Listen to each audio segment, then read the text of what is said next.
Salam, saudara. Terima kasih. Kita berjumpa kembali di dalam sesi selanjutnya dalam mata kuliah Teologi Perjanjian Baru. Pada hari ini kita akan belajar tentang uh, percaya dan kelahiran kembali. Ini salah satu topik dalam Perjanjian Baru yang uh, banyak juga diperbincangkan. Bagaimana lahir baru dan mengapa uh, lahir baru, bagaimana dengan percaya? Apakah percaya itu adalah lahir baru juga yang dimaksud? Ya, ini adalah topik kita pada hari ini, bahwa percaya dan kelahiran kembali. Saudara, pembahasan ini didasari oleh beberapa atau oleh percakapan antara Yesus dengan Nikodemus. Ini menjadi satu pertanyaan yang mengusik perasaan Nikodemus, sehingga dia merasa perlu untuk bertanya kepada Yesus yang adalah guru yang memberikan satu jawaban yang konkret biasanya. Nah, lalu bagaimana dari sisi iman Kristen atau teologi Kristen kita melihat tentang percaya dan kelahiran kembali? Jelas kalau kita melihat satu skop Injil Sinoptik dan Injil Yohanes. Injil Sinoptik seperti yang kita sudah gambarkan kemarin, bahwa penekanan kepada Injil Kerajaan itu lebih kuat, itu lebih mendasar dari semua tekanan yang ada. Nah, oleh sebab itu kerajaan merupakan suatu kebenaran, suatu fakta yang dalam Injil Sinoptik itu dipaparkan secara rinci, dipaparkan secara ringkas bagi para pendengar, bagi para pembaca yang ada pada saat itu. Ini adalah satu contoh, suatu penekanan yang secara gramatikal, secara keseluruhan Injil Sinoptik memberikan satu gambaran, suatu harapan yang pasti ya dari seluruh keberadaan pengajaran Injil Sinoptik. Jelas kerajaan merupakan satu kebenaran yang mutlak, menjadi penekanan, menjadi acuan standar dan juga capaian dari kehidupan orang-orang dalam Injil Sinoptik. Nah, saudara, itu berbeda dengan apa yang ditekankan oleh Injil Yohanes. Injil Yohanes menekankan hidup kekal. Ya.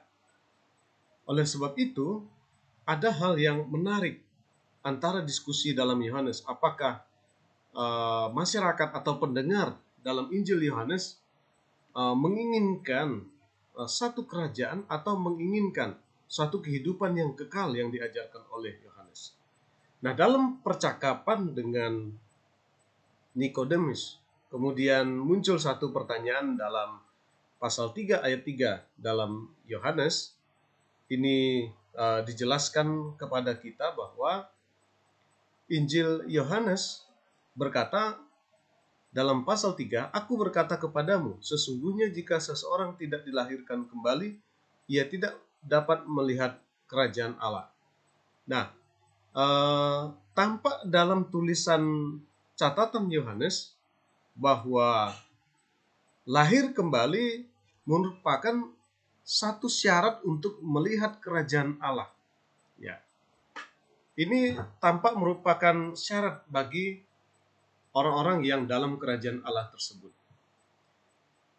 Bapak, Ibu, dan Saudara, kalau kita mengerti mengapa pertanyaan ini disampaikan kepada Yesus, kemudian Yesus menjawab, "Sesungguhnya jika seseorang tidak dilahirkan kembali, ia tidak dapat melihat kerajaan Allah." Dari sisi pemaknaan kerajaan Allah dalam publikasi ilmiah, dalam tulisan yang saya sudah publikasikan, saya pernah menjelaskan tentang teologi kerajaan Allah. bagaimana kerajaan Allah itu adalah suatu rangkaian karya Allah dari masa awal sampai masa akhir.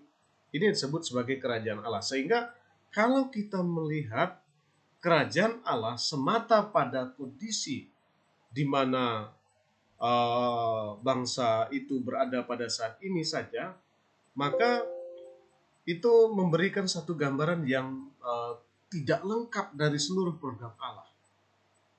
Sehingga Yesus ingin mengajak bahwa baik Nikodemus dan juga orang-orang Israel harus memahami bahwa konteks dari kerajaan Allah itu tidak sebatas apa yang dijanjikan kepada Israel tentang kerajaan yang real, kerajaan yang realistis terjadi di bumi pada masa yang akan datang. Ya. Oleh sebab itu, ini analisa yang menarik bahwa jelas ini adalah syarat kerajaan. Dikatakan demikian ayat selanjutnya itu.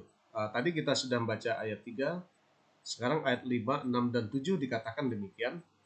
Aku berkata kepadamu, sesungguhnya jika seorang tidak dilahirkan dari air dan roh, ia tidak dapat masuk ke dalam kerajaan Allah. Apa yang dilahirkan dari daging adalah daging, dan apa yang dilahirkan dari roh adalah roh. Ya. Jadi kamu harus dilahirkan kembali untuk dapat melihat kerajaan Allah itu. Dari konteks dan juga perkembangan religius maupun kultural yang terjadi pada saat itu, jelas kondisi kerohanian Israel agak merosot. Nah, sehingga ini menjadi acuan untuk dambaan bagi setiap umat pada waktu itu bahwa kita harus melihat kerajaan Allah itu. Namun persoalannya adalah seperti apa kerajaan Allah itu. Banyak orang yang datang mengajarkan kerajaan Allah. Kerajaan Allah seperti ini, kerajaan Allah seperti ini. Apakah benar demikian? Nah, saudara, jadi yang dimaksud juga tidak harus mengacu kepada kerajaan itu harus didirikan ketika itu saja. Tidak. Jadi bagaimana kita melihat kerajaan Allah itu adalah karya Allah yang universal itu. Itu kita harus ke sana. Nah, sehingga kalaupun andai kata orang Israel kemudian Nikodemus khususnya lahir kembali sehingga dia melihat kerajaan Allah yang dijanjikan kepada Israel. Jelas dalam hal ini itu adalah syarat bagi kerajaan tersebut. Nah, namun demikian itu tidak semata-mata syarat bagi kerajaan. Syarat seseorang melihat bagaimana kerajaan atau master plan Allah, bagaimana kerangka kerja Allah dari awal sampai akhir itu sebagai kerajaan. Dan bagaimana orang-orang melihat hal itu. Itu dibutuhkan yang disebut sebagai lahir kembali. Itu disampaikan oleh Yesus kepada Nikodemus. Dan lahir kembali merupakan syarat untuk melihat pekerjaan Allah. Angin bertiup kemana ia mau dan engkau mendengar bunyinya, tetapi engkau tidak tahu dari mana ia datang dan atau kemana ia pergi. Demikianlah halnya dengan tiap-tiap orang yang lahir dari roh. Jadi dalam hal ini persiapan untuk pengurapan roh untuk menerima pemberitaan kerajaan itu adalah rancangan kerja yang di masa yang akan datang itu akan terjadi. Saudara, kita melihat misalnya penggenapan ini dapat terlihat dalam catatan Kisah Rasul, misalnya di bagian pertama dalam catatan Kisah Rasul jelas dijelaskan di sana bahwa bagi Petrus dan rasul-rasul yang lain yang menantikan turunnya Roh Kudus pada hari Pentakosta, jelas mereka mengharapkan bahwa dengan demikian persiapan untuk kerajaan itu semakin dimatangkan. Nah, sehingga Roh perlu meneguhkan apa berita yang harus mereka sampaikan dalam pelayanan, dalam pemberitaan Injil, dan juga dalam kesaksian mereka selama mereka melayani setelah Yesus naik ke surga itu. Nah, lalu kita melihat ada perbedaan antara syarat kerajaan dan syarat hidup kekal. Untuk syarat hidup kekal, karena begitu besar kasih Allah akan dunia ini, sehingga Ia telah mengaruniakan anaknya yang tunggal supaya setiap orang yang percaya kepadanya tidak binasa melainkan beroleh hidup yang kekal. Ayat ini sangat menarik untuk menjelaskan hidup yang kekal. Nah, sehingga untuk menerima hidup yang kekal, ya, kita harus percaya kepada anak tunggal Allah yang mengaruniakan keselamatan itu, yang memperoleh, yang merupakan jalan bagi kehidupan kekal. Nah, untuk syarat hidup kekal, apa yang dimaksudkan di sini ialah percaya. Percaya kepada anak yang telah datang, anak yang telah diutus Allah menjadi jalan untuk memperoleh hidup yang kekal itu. Ya.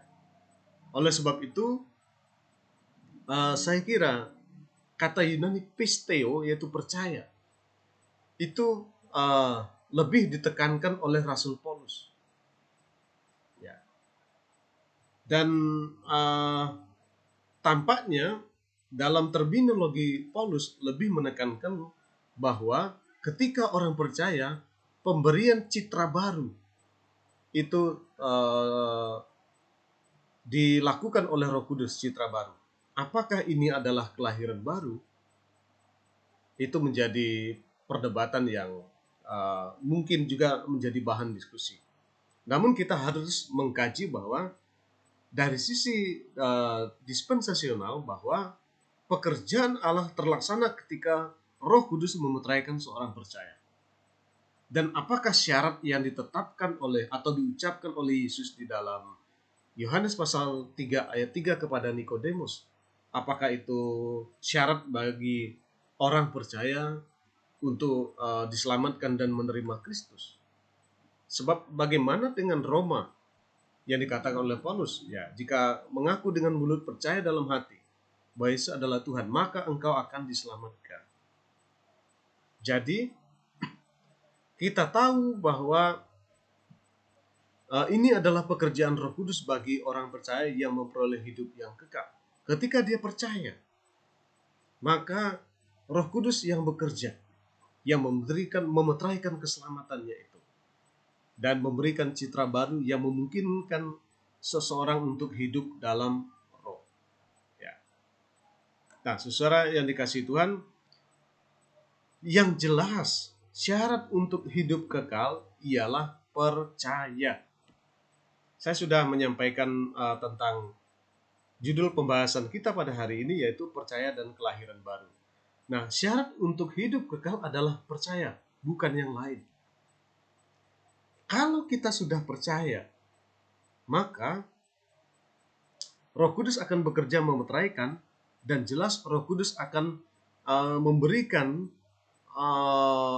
pimpinan sehingga orang percaya hidup dalam roh, dikatakan demikian.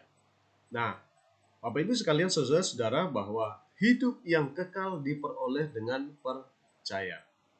Dan bagian secara menyeluruh teologi perjanjian baru, kerangka dari teologi perjanjian baru tentang keselamatan adalah dengan percaya, yang dibuktikan dengan iman seseorang kepada Allah. Untuk itulah ini menjadi dasar bagi kita bahwa kalau kita mengejar yang namanya kelahiran kembali, seperti apa standar kelahiran baru yang dimaksud? Karena lagi-lagi manusia akan terjebak bahwa seseorang yang lahir baru seolah-olah berusaha untuk melakukan banyak pekerjaan baik yang sepanjang hidupnya di bumi untuk dilakukan. Ya. Namun bagaimana dengan orang percaya? Apakah orang percaya dituntut untuk melakukan pekerjaan sebagai bukti dia lahir baru? Untuk selamat, untuk menemukan keselamatan hanya percaya. Dan jelas beberapa ditekankan oleh pengajaran-pengajaran kerajaan bahwa hal-hal itu penting dalam teologi Injil kerajaan. Nah, sekarang kita melihat apa yang dikatakan oleh Injil Yohanes ketika dia mengatakan bahwa percaya. Ya. Apa itu percaya sebenarnya? Yang pertama saya ingin menjelaskan bahwa unsur-unsur dari kepercayaan adalah satu, adanya kesadaran akan dosa manusia yang begitu berat. Kita memiliki dosa, kita memiliki pelanggaran yang begitu berat. Oleh sebab itu, kita harus menyadari bahwa dosa manusia itu berat dan pantas untuk dihukum. Dan atas dasar itu pula, sebenarnya Rasul Paulus sudah mengatakan bahwa semua orang telah berbuat dosa dan telah kehilangan kemuliaan Allah. Jelas dikatakan demikian. Nah, berikutnya percaya bisa diindikasikan sebagai memiliki keyakinan. Artinya adanya pilihan yang tepat terhadap kepercayaan kepada Allah, terhadap keputusan yakin bahwa tidak ada jalan keselamatan yang disediakan Allah kecuali melalui Yesus Kristus itu. Itu yang disebut sebagai keyakinan. Ya. Keyakinan merupakan satu landasan gerak yang dimiliki oleh seseorang untuk memilih, ya, saya mau menerima Yesus Kristus. Itu adalah keyakinan. Lalu apa itu kepercayaan? Adanya keputusan iman. Keputusan iman yang terarah kepada satu pribadi penyelamat tersebut yang memberikan hidupnya bagi pengampunan dosa, bagi penebusan dan keselamatan pribadi kita masing-masing. Lalu yang berikutnya, komitmen merupakan landasan yang mutlak bagi keimanan kita. Karena dengan komitmen itu dapat dijelaskan adanya keteguhan hati untuk memilih beriman kepada Allah, bukan kepada yang lain.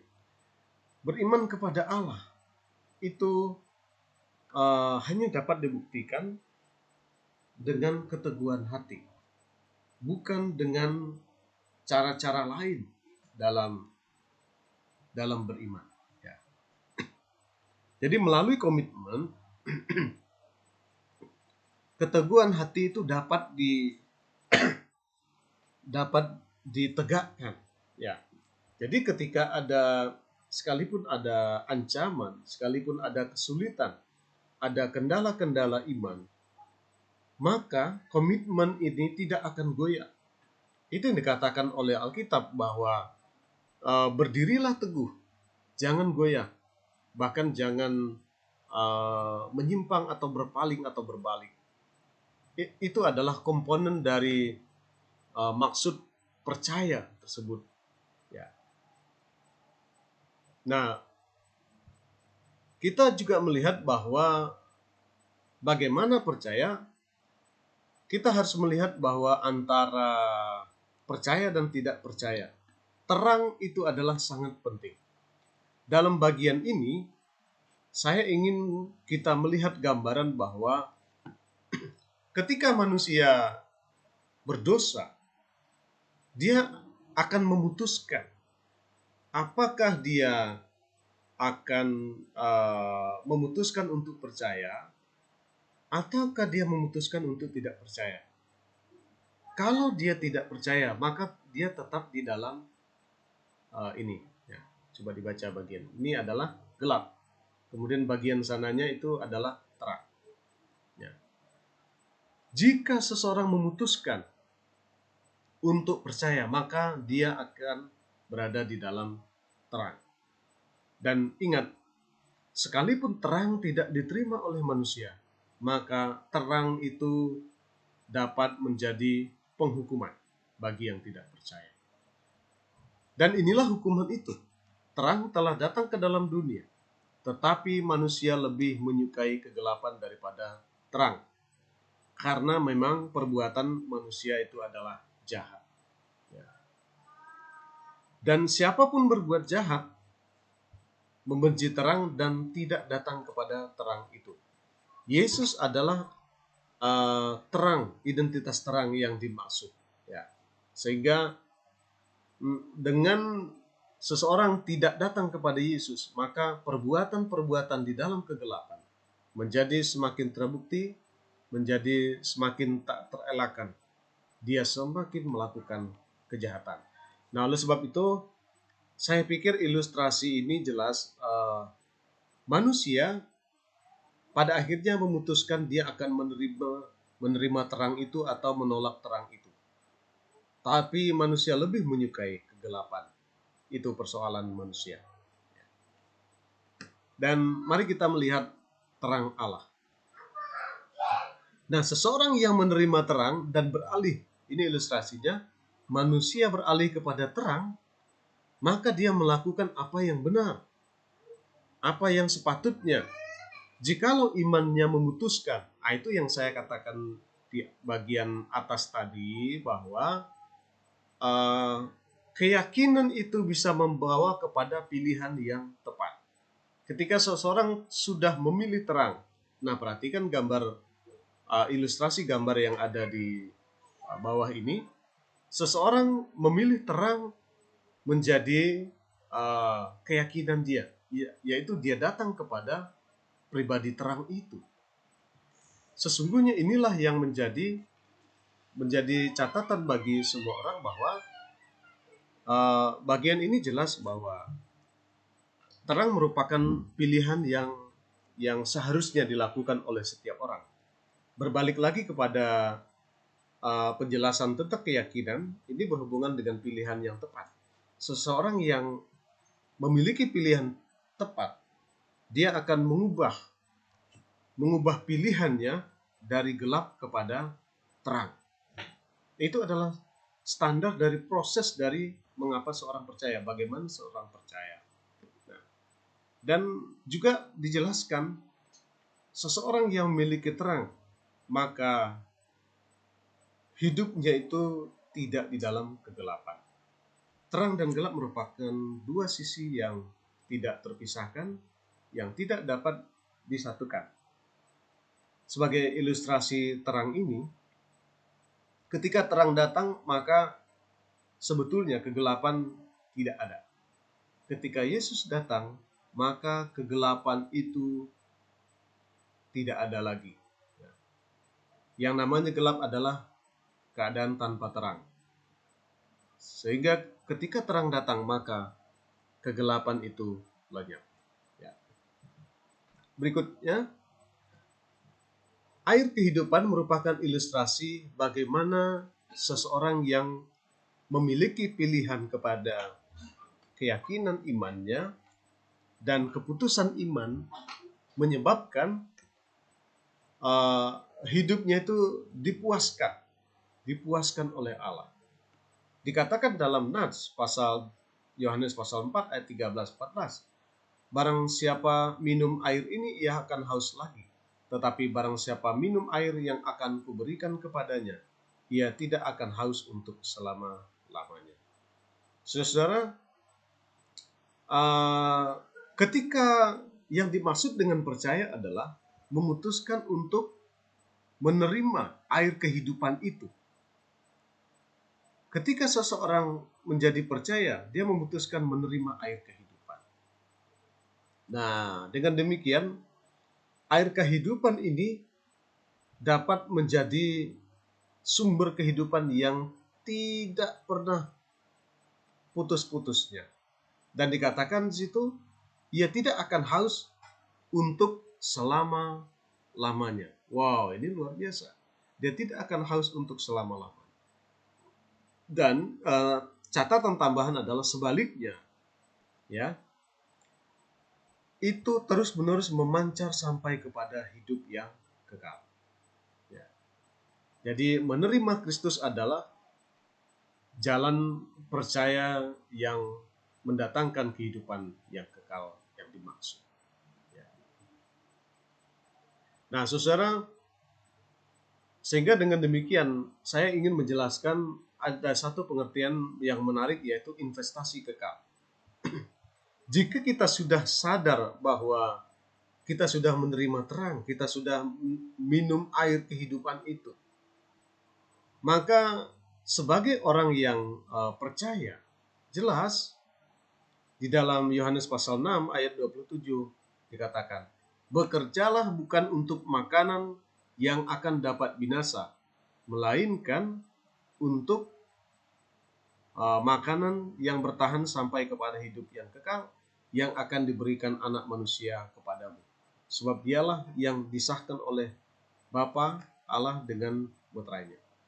Saudara, saya rasa pekerjaan begitu banyak di dunia ini, tetapi apa yang dilakukan oleh manusia di bumi, kita bekerja, kita berusaha, itu untuk makanan yang bertahan sampai kepada, ya mungkin sampai kepada manusia memperoleh kematian jasmani. Itu yang terjadi pada manusia. Bahkan kalau kita boleh singgung, misalnya dalam pengkhotbah dikatakan, semua manusia berjerih lelah dalam upayanya di bumi, di bawah matahari seperti menjaring angin. Semua itu dilakukan oleh manusia untuk mencari makanan yang bertahan dalam hidup ini saja, selama dia hidup. Tetapi Alkitab Yohanes pasal 6 ayat 7 mengajarkan bahwa bekerjalah untuk makanan yang bertahan sampai kepada hidup yang kekal. Ini yang tidak dipikirkan oleh banyak orang di seluruh kehidupan dunia ini. Nah, saudara-saudara, Yesus sedang mengajarkan kepada pendengar bahwa bekerja dalam hidup ini itu adalah keharusan, itu adalah bakti hidup kita. Tetapi apakah yang kita kerjakan itu bermanfaat hanya bagi hidup ini, atau semua pasti bermanfaat untuk kehidupan yang kekal? Ya, saya kira ini merupakan landasan bagi mengapa kita melayani pekerjaan Tuhan, yaitu kita sadar bahwa upah kita itu ialah untuk hidup yang kekal, bukan untuk hidup di bumi ini.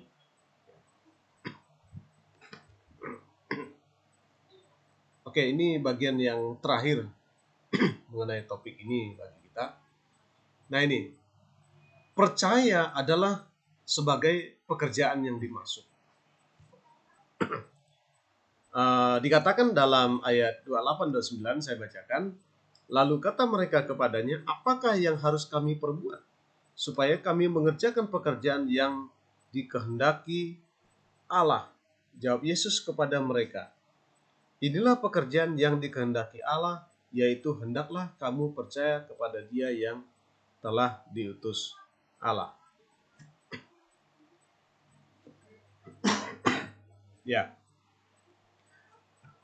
kebanyakan orang Indonesia berpikir bahwa kalau percaya itu kata sifat yang bisa diindikasikan sebagai perbuatan pasif dan dia bukan pekerjaan aktif. Namun berbeda kenyataannya ketika kita melakukan penyelidikan terhadap teks Yunani. Ternyata pisteo atau percaya itu adalah kata kerja. Ini yang membedakan mengapa sebenarnya dalam terminologi kita percaya itu seolah-olah perasaan atau sikap saja. Nah, tetapi dalam bahasa Yunani ini adalah kata kerja, bukan kata sifat. Ya. Seperti yang dipikirkan oleh kebanyakan orang. Nah, atas dasar demikian kita dapat memberikan kesimpulan bahwa percaya kepada Allah adalah pekerjaan yang sangat baik. Pekerjaan yang mendatangkan hidup yang kekal. Percaya kepada Allah itu mendatangkan kehidupan kekal. Jadi, saudara-saudara yang dikasihi Tuhan, hendaklah setiap manusia memikirkan kehidupan kekal dia. Bagaimana? Caranya adalah melakukan pekerjaan yang tidak dapat binasa tetapi yang mendatangkan hidup yang kekal. Apa itu pekerjaan dimaksud? Adalah percaya. Sehingga apakah kita secara teologis menekankan kelahiran baru? Tidak. Yang ditekankan adalah percaya. Kalau lahir baru, memang secara eksplisit itu adalah definisi dari penekanan kerajaan. Ya. Tapi di dalam orang percaya secara dispensasional, Rasul Paulus mengajarkan bahwa kalau kita hidup dalam roh, kita akan memiliki buah-buah roh. Ya. Kita yang percaya karena roh memeteraikan kita, maka roh akan memberikan buah-buah roh dalam kehidupan kita. Yang paling terutama bagi kita saat ini adalah kita percaya. Nah, saudara, ini merupakan penekanan yang boleh dikatakan sedikit mungkin berbeda dengan banyak pandangan mungkin gereja atau orang-orang lain tentang penekanan bagaimana memperoleh hidup kekal tersebut. Ya. Penekanan dari pengajaran teologi perjanjian baru adalah untuk memperoleh hidup kekal adalah percaya. Itu adalah pekerjaan yang mendatangkan hidup yang kekal. Demikian materi ini disampaikan untuk kita. Tuhan Yesus memberkati kita semua.